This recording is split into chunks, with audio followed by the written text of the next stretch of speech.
pleasant good morning and welcome to the CCG Hour. It is a wonderful morning and you know my password. It is a great day to be alive. I have a really wonderful program packed and planned for you today. I can't even wait to get into it, so not much talking on my end. I have with me this morning Father Sean, and for those of you who catch the program, well, who usually catch the program, you would have seen Father Sean on with me. We were chatting about the Catholic Church, and so a few weeks ago. I can't remember exactly when, but I couldn't resist. I had to get Father Sean back as soon as possible. Father Sean, good morning. Good morning, Wendy. I'm glad that you can make it today. Thank you. Oh, well, actually, no, it's not that you made it. I made it because we are at Father Sean's home at the presbytery in Bolio. And so, yes, we've taken over his living room this morning.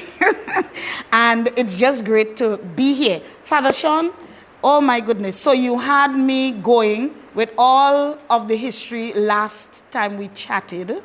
Yes, well, what I spoke about the last time was mainly taken from the book Conception Island, which was written by a priest by Father Raymond de Vas, a Dominican priest, back in 1932. Right. So that was the source of most of my knowledge. Perhaps some of it also may have been conversations that I had with a very great lady, Marjorie MacLeish, who used to live on Church Street, and a very, very wonderful old lady, and she had such marvelous memories. And you know, it's just, I'm so happy that she was alive, that I was there to hear them from her. Right. Right. Especially about the early days around the cathedral, what is now the cathedral. And in those days, actually, it was the proper name for that church was the Church of St. James. And it wasn't until Bishop Webster's time in the 1970s, because everybody knew it as the Church of the Immaculate Conception. That's what we know it as now. That's what we know it as now. It was Bishop Webster who wrote to the authorities in Rome seeking permission to change the official name of the cathedral from St. James to the Immaculate Conception. And he received the reply that yes, since that was how people knew it, that could be the official name. Hold on, so then they knew it, so the conception, the Immaculate Conception, that is how it was known before the St. James? You see, the Christopher Columbus, I mean, various people gave various names to the island. Right. Christopher Columbus sighted this island on the 8th of December, which is the Feast of the Immaculate Conception. Oh. So he named it Conception Island. I mean, there were other names as well, but he knew it as Conception Island. And the Spanish thought it looked like Granada in Spain, and they called it Granada. The French then used the French version of it, and they called it La Grenade. Yeah, and then the English changed that into Grenada. So, all right. Well, this morning, though, I'm so excited because we are in the time where we are talking about what happened in 1983. And I'm very sure that most of our media will be talking about all of the national events and who's arguing about lots of different issues that still surround that. But today we want to go down a little bit of memory lane and talk about, I shouldn't say the fun things, but the lighter things. And I know that you have a lot of stories. I have a few of my own. I was young, but I still have a few stories of my own. So we want to talk about that from your concept, because you've been there in Grenada for a long time. To put it lightly, a long time. So let's start to talk about that. October 1983. But maybe we should be starting a little bit before October, because I'm thinking things would have started up. Let's start in October, because the first indication I had that that things were not going well politically was people talking and saying Maurice Bishop was in detention. Maurice Bishop hadn't been seen, he hadn't been heard of. So, and then there were demonstrations in the streets in various towns in Grenville and Guave, and especially then the very big one on the 19th of October, and the tragic events which you know, we don't want to go into We're here. not going into it today. And then the curfew. So maybe maybe we could start there. We can start with, yes. That'd be the after midnight on the 19th of October. That's the 20th of October and 21st. Those were the days when we were under curfew. Right. And I was in Granroy at the time, and you know, when darkness would descend, the silence, absolute silence, no noise, no disco, no movement of vehicles, everything in silence. And there was the cook in Granroy that time was a very, very wonderful lady called Joan Abraham, who died just was it this week or last week, the day before her 101st birthday.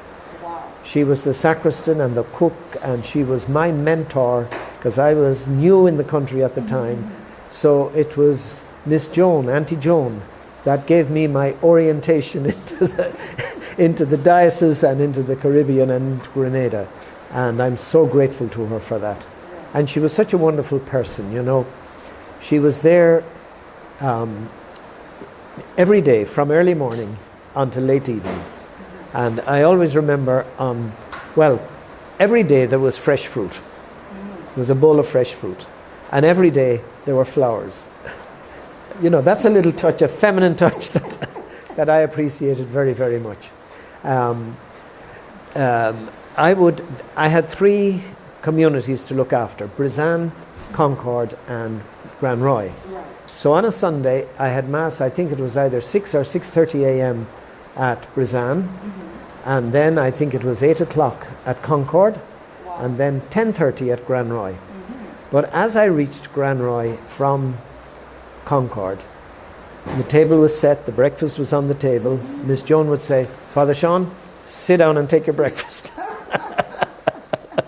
You got a mom, you really Absolutely. I'd say, "But look, you know, about time, let me go and sit down and have your breakfast." correct. And, you know, collections in those days were not so good. Money was extremely tight. But Miss Joan, she got the toll of provisions and fruits and fish and from the people round about. Now, come on, what have you got to share for Father? So, in fact, things, you know, survived all right. Yeah, yeah. Okay, so if we're going back to midnight on the 19th, it's on the 19th is when, of course, the actual event That's right. took place That was Tuesday up there. the 19th. That was a Tuesday. Right, it was. Yeah. Okay. I was a little girl then. Yeah, that happened around midday on that Tuesday the 19th.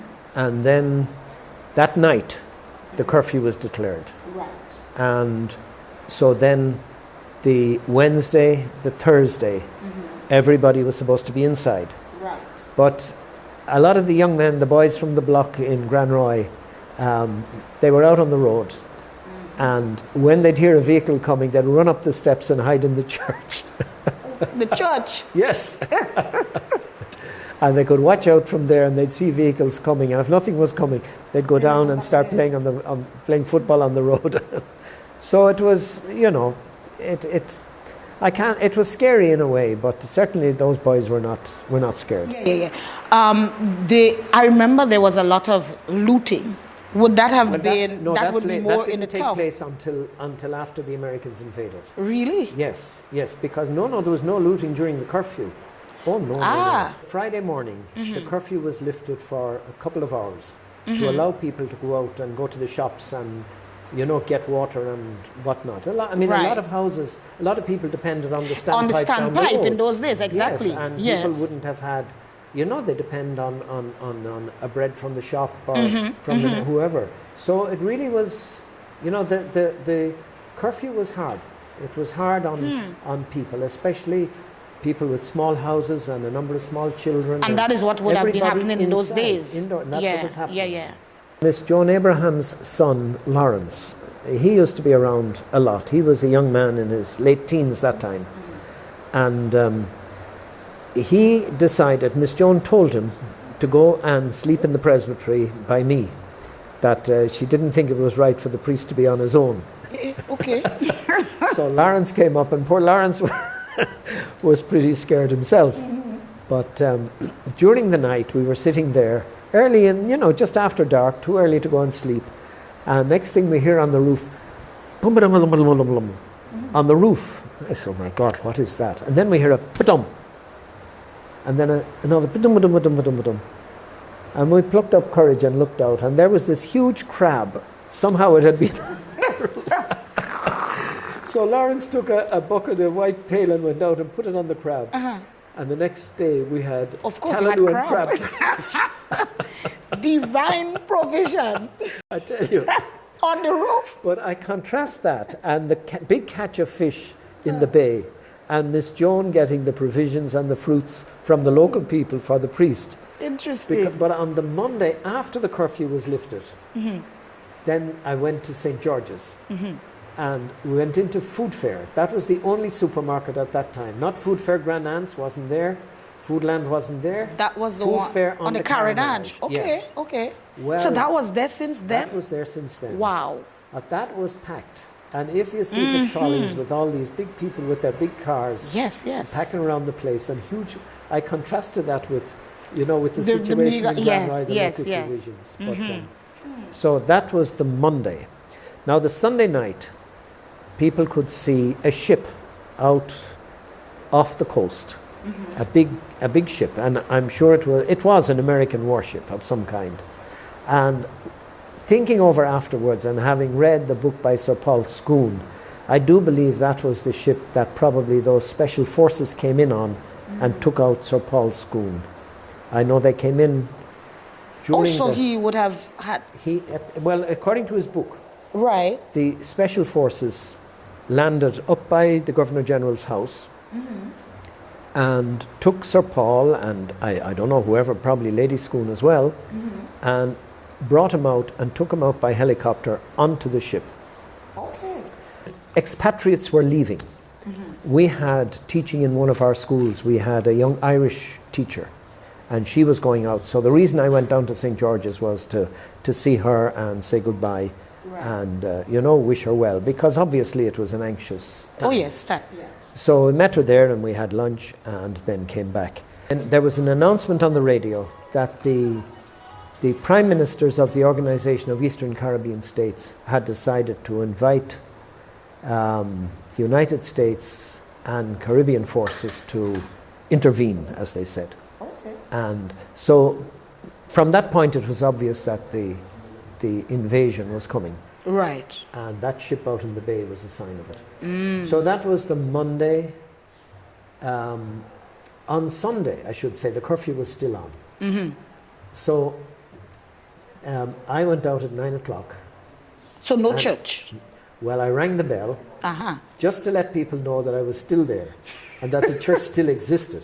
But of course, there was curfew. Yes, nobody could come. Right. So I celebrated Mass, perhaps with Lawrence or whoever was nearby, just in the church alone. That was sad. That was Yeah. Wow. So then the Monday, it was obvious that the invasion, or maybe it was the Tuesday, I'm not quite sure. There was an old lady who had a shop in the village, and she was quite a tough old lady, not very popular, but and rumoured to be very well off. So she came up to me, she said, and she had a bag, a purse, her lady's purse, and she was giving it to me.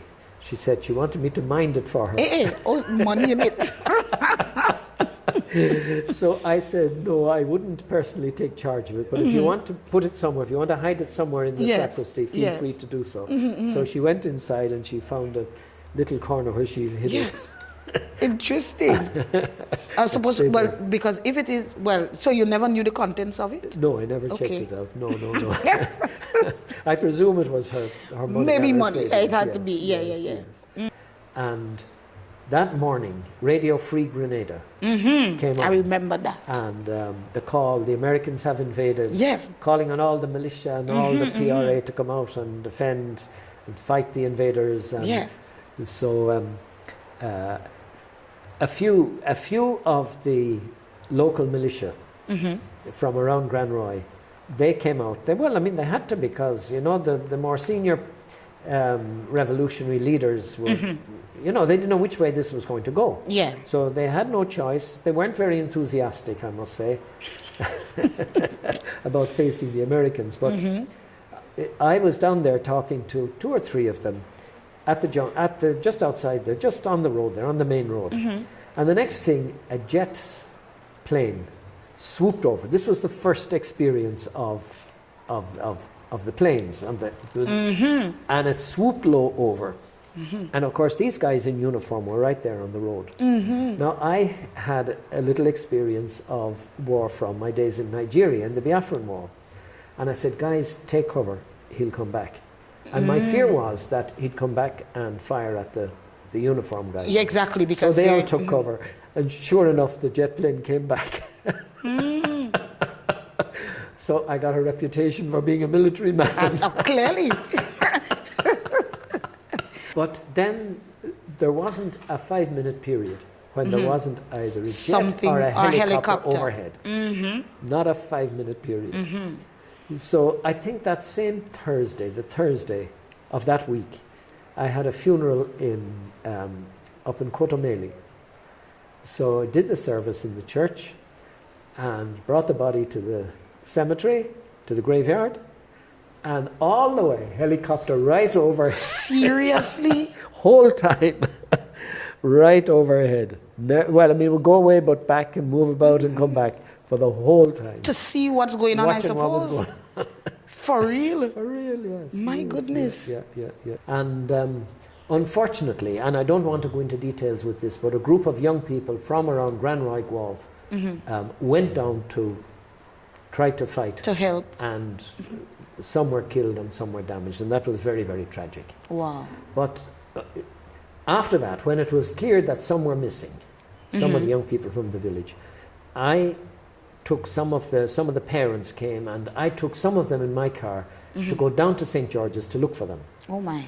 So we drove down. I think I had 4 people in the back and 2 in the front besides myself in a small car.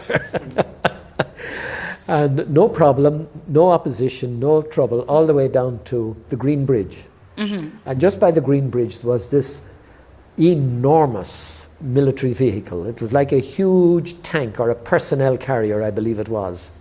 So they had a roadblock there, and the guy stopped, and so great authority, I'm the parish priest. You're the parish priest. And these are relatives, and yes, man. I demand to see the commanding officer. Father Sean, you're getting on. So he directed me over to the Queen's Park, where there was another of these giant armoured personnel carriers, and this was the headquarters. This was the mobile headquarters, and a very nice officer. I think his name was Colonel Smith. And I told him my mission, and he assured me that they had not taken any prisoners, and he said if they were injured, they should be at the hospital, and he said if we caught any of them with weapons, we took the weapons off them and told them go home. Okay. So we went up to the hospital, but he advised us to check in the hospital. But he said, you better watch out, you're a priest, there's a lot of murderers and communists about. Excuse me. Oh yeah, criminals, murderers and criminals. Who are and the criminals and the priests murderers? had to be very careful. They shoot a priest. That was his perception of the situation. Yeah. Really? Murderers and Anyway, another incident then. Interesting. But also he was chatting, you see, he was there were two sections that landed in Grenada. The first to land were the Marines, the Marine Corps. They had a shipload of Marines were in the middle of the Atlantic on their way to Lebanon, because the Americans had suffered a huge loss of people when an enormous truck was driven into the American barracks, and hundreds of American soldiers were killed in Lebanon. Okay. So these were being sent over to Lebanon to replace those. Wow. So in the middle of the Atlantic, they were diverted and told go to Grenada. Wow. This so is amazing. they landed with these big personnel carriers at Grand Mall on the beach. The seawall wasn't there at that time. Okay. So that, but you could understand that landing craft coming up, and then they went down to Queen's Park and made that their headquarters. Right. But he was complaining, the 82nd Airborne Division, they had landed on the new unfinished airport at Point Saline. And he was complaining that they still hadn't got up as far as the Green Bridge. Apparently they had reached the town. I'm not quite sure, because there were American soldiers in the town. And as I said, and as you said, looting. People were looting. Not the American soldiers weren't looting. No. Yeah, but they were not preventing the looting. They didn't stop people from looting. That was I mean, as I drove through the town to go up to the hospital, I could not understand why the soldiers who were around the market square, they were not trying to stop people from looting the stores. So you want us to get to looting? Of course, I must have been. That's 1983. I was born in 76. So what? That's 7 years. That's about, if you do the math quick, a little. But I mean, something like that, you can't forget it, even if you're young. So the looting part, I remember in particular, my mom was called out to be offered milk. Yes. And boy, I never see so much milk in my little life, because we got big. And I mean, let's be real now. And this is not me saying that it's good to loot. We just recalling. Boy, I drink a lot of milk. Because in those days, you remember, they used to give out milk for free. That's right. And you didn't like that milk. They called it PRA the milk. PRA milk. Oh, yes. Milk. Oh, that thing was terrible. And you had to walk with your own container. And you had to walk, container. and you would mix that thing with cold water. No matter how you mix, it will still have big lumps. And then they would give away, how you call it, eggs as well. So hold on. So there was the milk for sure. Yes. There was the eggs, which a lot of the time used to be no good. Yeah. So I could never forget. Sad. It wasn't nice, but I remember throwing a rotten egg to the road. Now, it was supposed to be in the road. Yes. But a bus passed around the same time. The rest is history for that bus and the people in it, because we were living on a hill. Yes. So I think but of course you realize by then the eggs weren't good. So we were throwing eggs, and let's just say it wasn't a nice moment. So we leave that there. But then they used to give out is buttermilk. It was an oily thing that looked like oil, but it really was like melted margarine. Yes, I think it's ghee or something ghee, like that. It was a strange thing. But when the looting business came about, so of course after getting that, and now you're finally able to see real milk that you couldn't afford. Right. Boy, we drink milk morning, noon, evening, and snack. And Milo. Now, in those days, you are accustomed with your cocoa tea, your local thing, but to purchase a tin of Milo, hello, you can't afford, that was a luxury. Yes. So this guy who brought the loot, they well looted, because they came up with vans. I mean, I drew, and you put in about 3 spoons of Milo in 3 spoons of milk, and it's like ice cream in there, because you don't even know how to do it properly, but all you know is that it tasted better when you put more. Right. And then I remember this man, a very little man, he maybe just a little taller than I am, and I mean, I'm little. But I don't know where this man got this mammoth strength to carry a fridge. No, there were no fridge. I don't know if the man walked from St. George's, because I mean, that is the only place he could have gotten a fridge. But I remember distinctly, by the time he got to us in Windsor Forest, that man had a fridge on his head. Wow. Now, what I remember long after, hearing the rest of the story with this fridge, because Mom said, this man had no current in his house. So, of course, I mean, the fact that he came up from God alone knows where with a whole fridge on his head. Then you had people looting not just the stores, but they looted even the army barracks as well. The militia, not the American. Yes. Because I remember us having water boots and area boots, and we had a ball with this thing for months. You put on your water, man, we had water boots. a lot of water boots. Yes. And They were white. There were jackets as well. yes, White jackets. so there were interesting things Yes. that children Yes. wore Yes. long after. That's right. I remember that. Thinking Because about I it now, remember it's crazy. People saying that, oh, these were, you see, they were going to the PR, the revolution was going to take prisoners, and we're all going to be back to slavery, and these were the uniforms, and we're going to have to work on. Really? That's what they yes, said. Who this knows? was one. I mean, I had heard We people don't know. say that. Well, I know for sure I ended up in a lot of water boots. There was, and some things in, I have no idea, but clearly there was a lot of things, because where Yes, we were yes. living, you could, I remember this thing because we used to pass there. You know, you have a lot of shortcuts in those Right, days. yes, So you could actually pass in a shortcut behind our house Right. to get to this community center that they say had a basement. I don't Right. know how true, but the fact that it didn't take too long to get from wherever to Right. bring back these items, Yes. it had to be that there was some kind of stash of store of something somewhere close enough, and that it was interesting. So yeah, I mean, I must admit that I got fat because of looting in those days. Maybe a lot of other people did. But you were the parish priest. You couldn't take anything. No, I didn't.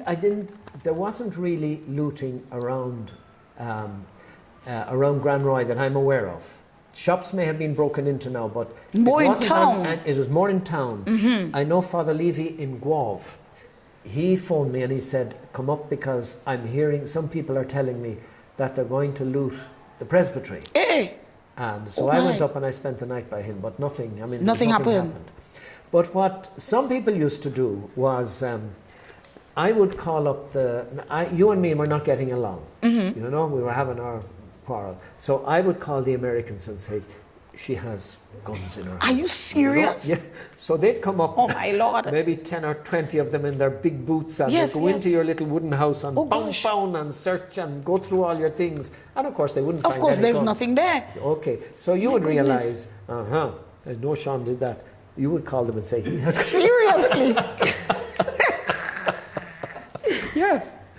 Oh, Well, approximately how long did the Americans stay? well, in the beginning, they were in every school, every police station, every public building was full of Americans. Then they began to withdraw them gradually. Right.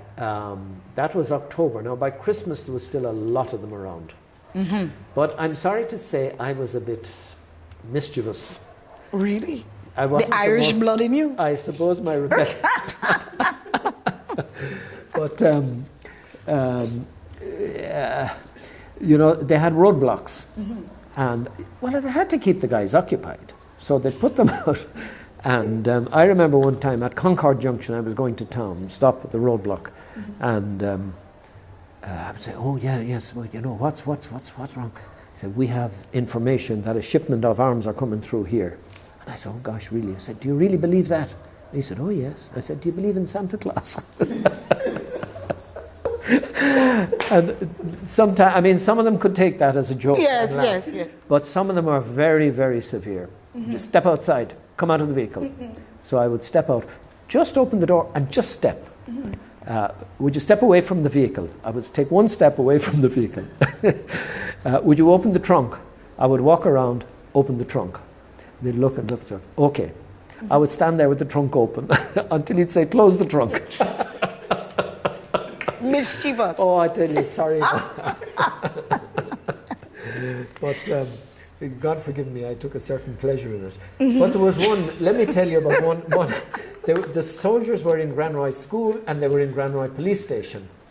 And one guy came up, you see, he was part of the 82nd Airborne Division, and they were part of what was called the Rapid Deployment Force, which means they had to be ready for action all the time. That was their duty. So when their unit was on call, they had to be back. If once the alarm went, and I suppose they all had some kind of buzzers or whatever in those days, they had to be on the plane with their weapons, fully equipped, within 1 hour. Wow. Now, of course, they'd get these alarms, you know, they had to practice, and sometimes the plane would actually take off, and, you know, and they'd be, well, you didn't do it fast enough, and, you know, speed up and make it more efficient.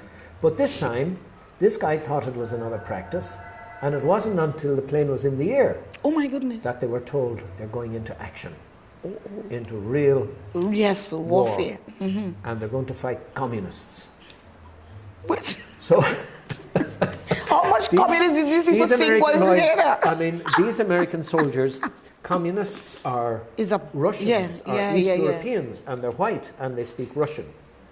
Or else they're South American, like Che Guevara and them, and Fidel Castro, and they speak Spanish. Yes. And they're Hispanic. But when these guys are, many of the soldiers were black Americans, they arrive here and they find black people Only- speaking exactly. English. So This what do didn't you make do? sense at all. And many of them were relatives in Brooklyn. Right, So right. It just didn't make sense. You know, to a lot of Interesting. them. You'd Yes, never yes. thought of that aspect of Well, what was going on here. yes, In truth, because yes. that whole the concept in your head as opposed to what you meet in there. So that would have thrown off a lot of people. Exactly. Interesting. Yes, yes. Yeah. That's a concept for sure that never even entered But into there was my mind another, with that. talking about the communists and that, as I said, the Marines landed at Grand Mall and then they had their headquarters at Queen's Park, Right. right? But one day the Marines withdrew up the west coast because the 82nd Airborne were coming in from the airport to take the Marines were only there temporary. Right. But the Sunday night, that's after the invasion, we used to go to the sisters in Guelph for supper, Father Levy and myself. But a curfew was announced from 8 o'clock on Sunday evening, right? So we stayed there, we had supper and we chatted for a bit, and then about 7:45, Father Levy and myself. Now he was living in Guelph, so he had no problem. Right. Okay, But I you better have to head go back Grand further Roy. down. So it was maybe about 7:50 or 7:55, and I drove out of the convent and down the road. And lo and behold, there were all the American soldiers asleep on the, well, they weren't asleep, they were lying on the footpath, they were there for the night. And off the light, shout, you know, shouting. And right in the junction, one of these huge armoured personnel carriers parked. There was no way I could pass with the vehicle. So I started to quarrel and get on, it's not 8 o'clock yet. And a voice came from the side, Father Sean, and come over here. There was a narrow, I thought it was an entrance into somebody's yard. But he showed me how to go behind the buildings and out through come another back yard and get back out. And they on the were road. right there? And they were right there. So, otherwise, I mean, but those poor guys were so scared, you know. They really were. Who? The Americans. Really? Well, of course, because, I mean, they were in this strange country. It's supposed to be a communist country. And they were expecting to be, you know, Shot at and... and so they obviously they were nervy. Interesting. But the amazing thing was, the next day they continued up the west coast to Victoria, and then they disappeared. I could never understand how this happened, but apparently the ships came in close. These big vehicles somehow managed at Victoria, which is not a nice beach at all. You can understand how they could come ashore at Grand Mall because there was a beach there. Yes. But at Victoria, and people said no, the ships came in close and these vehicles just went out and got on the ships. How they managed that, I do not know. That's interesting. Yeah. But then after that, the 82nd Airborne Division, they came up and they filled up all the police stations and schools and whatever. But I was driving down to St. George's one of those days, and jeeps were coming up, vehicles were coming Father up. Sean, you were leaving the presbytery, I feel, just for the action. Well, I I mean, think. no, I mean, I had my business, I had to do my shopping. We had, Yes. you know, I had, But you were glad that you had business and shopping. anyway, one jeep stopped, and it was obviously a high-ranking officer. I think he was a colonel. I'm not sure. Now I may be getting my names mixed up, but as far as I remember, Smith. I remember the name Smith. Whether that was the colonel at Queen's Park, of Or the this Marines, one. or this one in the 82nd Airborne, I don't know. But this one was real gung ho. He had his weapon. And I spoke about some of the boys who had been killed in the, Yes. in the ambush. I said, you know, concerned. He said, we didn't come here to bury them, we came to kill them. They're communists. And here The he was with his communists weapon. again. And they're right there at was, you know, are there any of them, any communists around here? Well, maybe you Well, were the only white one no, there. I was a priest. I couldn't be a communist. But honest to God, I was afraid that if I said, look, he's a communist, we'd shot He him. may have done. I mean, that's the My kind goodness. of the attitude. Because seriously, who will say there is a communist there? Yeah, well. But I know for sure I've never heard, that whole, all of that, no book has captured that. Father Sean, you have to write your book. You have to write your book. Wendy Ann. You don't write a book. Don't worry, we'll get a book. Oh, by the way, Father Sean, we've been talking for quite a while. Let's take a quick break, and we'll be right back. Okay. You are my strength, strength like no other. Every session of the Second Vatican Council began with the prayer Ad Sumus Sancte Spiritus. The first word of the Latin original meaning, we stand before you, Holy Spirit, which has been historically used at councils, synods, and other church gatherings for hundreds of years, being attributed to Saint Isidore of Seville. As we are called to embrace this synodal path of the Synod 2021 to 2023, this prayer invites the Holy Spirit to operate within us so that we may be a community and a people of grace. We stand before you, Holy Spirit, as we gather together in your name, with you alone to guide us. Make yourself at home in our hearts. Teach us the way we must go and how we are to pursue it. We are weak and sinful. Do not let us promote disorder. Do not let ignorance lead us down the wrong path. nor partiality influence our actions. Let us find in you our unity, so that we may journey together to eternal life and not stray from what is truth and what is right. All this we ask of you, who are at work in every place and time, in communion of the Father and the Son, forever and ever. Amen.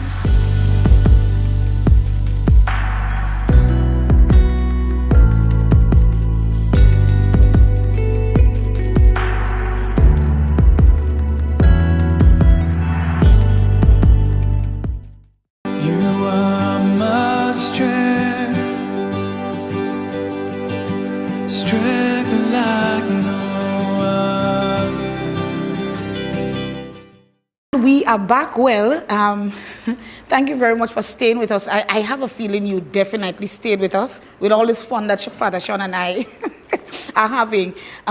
We're going to just talk about these things that the Americans used to give out. Well, at least I remember getting it. We used to look forward to it, actually, because you had to get something. It came in a little packet. Yes, it was a green, something about that size. And each soldier got one each day. That was supposed to be his day's rations.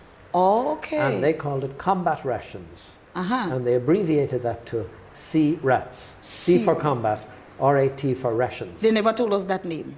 I don't. Well, that's what they So, used but to say. how did we end up with it? Because I remember eating it in this thing. The soldiers initially, now I'm not sure about later on, but initially they were forbidden from eating local food, or not to eat food from people. But people used to give them food, of course. Of course. Soldiers used to eat it. Of course. And they were not supposed to drink the water. They were not. No, they were not supposed to drink in the rum shops. Oh, but of course, really? There was, right? I mean, in Granroy, the presbytery was here, and the rum shop across the way was right there. And of course, some of them would go in and have a few. Of course. But you know the way Grenadians drink, they have the little shot glass, yes. right? And then the water. So the American soldiers, that I saw one or two guys and they just fall over there's no way they could handle this. Oh, they can't really? Also, not just, this is just one or two or three. Okay. And the others trying to They're trying to... But they're trying to do what the locals did. But you couldn't handle it at all. Really? Okay. Not many. I know, but still. I'm not saying this. But I did see this happen a few times.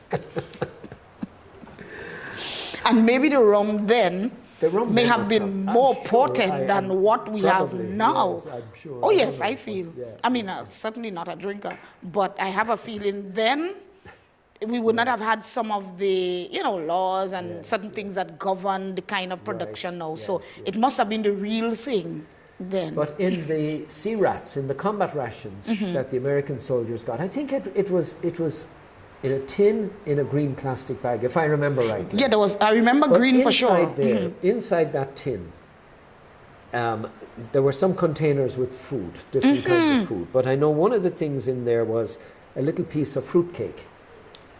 And another was some toilet paper. Yes, because we used to unroll this little. Yes, and of course we were very important to do this thing because I remember that distinctly. But how did we get it? I have no idea. The soldiers they would have just given it. They just because they had too much.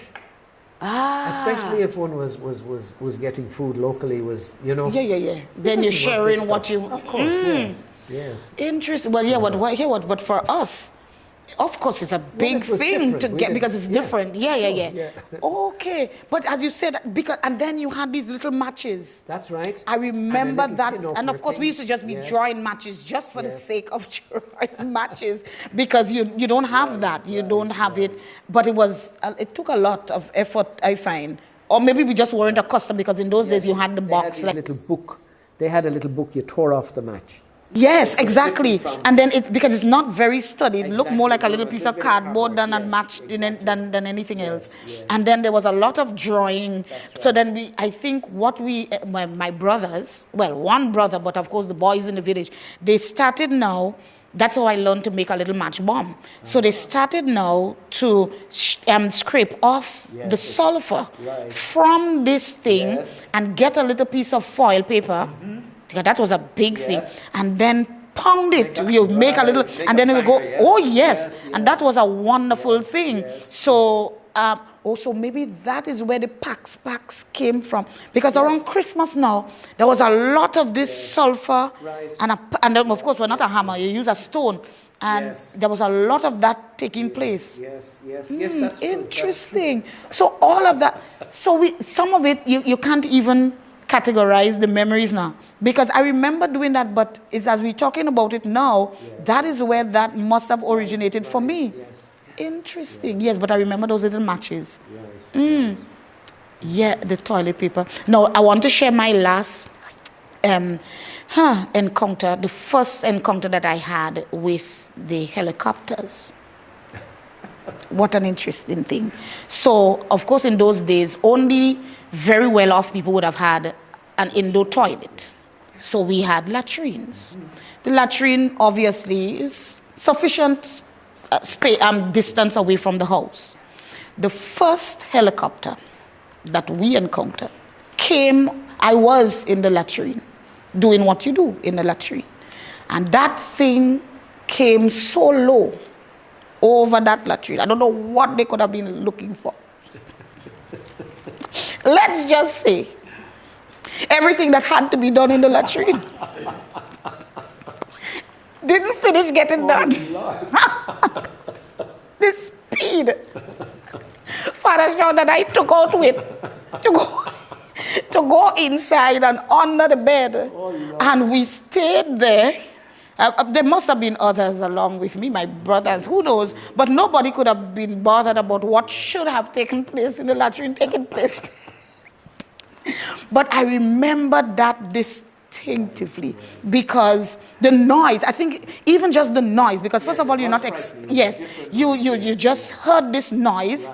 And then it's like, okay, you're coming to see what the noise is, and because I literally saw, like if I'm seeing it now that we're talking about it, I literally saw the soldiers because they were hanging out of the they are sitting, and the guns are down. Joke you're making, man. That was speed. I don't think that if Karani was there then, we would have been certain about who would have been the winner. Not him. But I remember that it was a really traumatic experience, and I'm thinking that it would have been for everybody who, would have gone through that. Especially initially when they came first. Later on, people got more by used then. to it. Oh yes. But and of course there's the story, the old story. I don't know whether anybody ever said it or not, but it is said that the Americans were amazed that, when bullets were flying and bombs were falling. Oh yes, Grenadians stood right there. But when the shower of when rain came, that is where this saying comes from when it says Grenadians afraid rain, but they don't afraid bullets. Exactly. Yeah, that is where that came from. But it is the truth. Do you still see rain? Yes. Oh, yes. But when a fight or something, people come in to see what's taking place. It's crazy. I don't know if we are the only ones who do that, but we do it. We do it. We have a curious streak, or maybe it's the Caribbean, I don't know. I don't know, I can't say. Yeah, but for sure, we do it. We still do it. The rain gets us out of there. I think apparently a cold is more dangerous than a bullet. But anyhow, Father Sean, it was wonderful. I'm glad to have gone down. Thank you, Wendy. Yes, it was lovely sharing these Yes, with you. most definitely. You know, there's so much, I mean, there was so much pain and so much hurt and so much loss, but it's good. I mean, it was unique in certainly in these islands that and it's something. Let me just tell you one further little story that came much later. I was at a reception. It was around Christmas, and it was, I don't know if you were there or not. It was in Reverend James's house, and various leaders were there from various churches, and one was talking about a Grenadian who was in Jamaica, and he was there for some music, some recording, some artistic something, and his car was hijacked at night, and he was tied up and he was driven up into the hills in his own car, and the hijackers were, when they stopped up in the hills in a very lonely place, they were arguing with one another whether they should shoot him or not, you know, and they discovered he was Grenadian, and one of them said to the other, "No, don't shoot him. He's Grenadian. You know, these people made war on the US, you know." Seriously? That was what saved him from being shot. Wow. Well, there we go. I mean, he must have been grateful that he was a Grenadian for sure. Seriously, they made... Well, that's the story as I heard it now. Well, we were taking it. We're taking that story for what it's worth. Father Sean, it was wonderful being here. Thank you, Wendy. Thank you very much for sharing. It was a pleasure. Okay. Well, visitors, I said visitors, yeah. Actually, sometimes it feels like if we are visiting with you at home, but it's really good that we could have been here. For those of you who had your own stories, maybe you could just share it with us. Tell us a little bit about what you went through. And then we can pick it up another time. But it is our season just around this Thanksgiving. I really want to wish you all the best for the weekend. Don't do too much, and remember the reason that we are celebrating in this time. It's not just the 25th.